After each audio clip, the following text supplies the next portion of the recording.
My neighbors wanted to call a professional to mark their property line. My parents agreed. This was a long time ago, but I remember it clearly.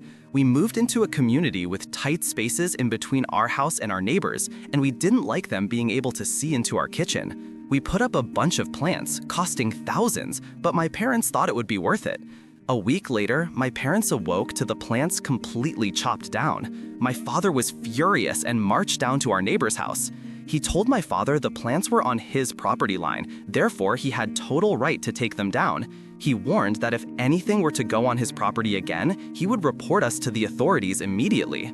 Later that day, my father called the company that put in the plants, and with the warranty, we could have them replanted next week for no charge. We made sure there was no way it was on our neighbor's property.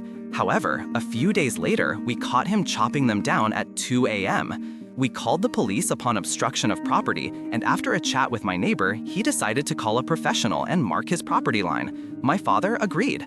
A few days later, I got home to find orange tape in my neighbor's yard.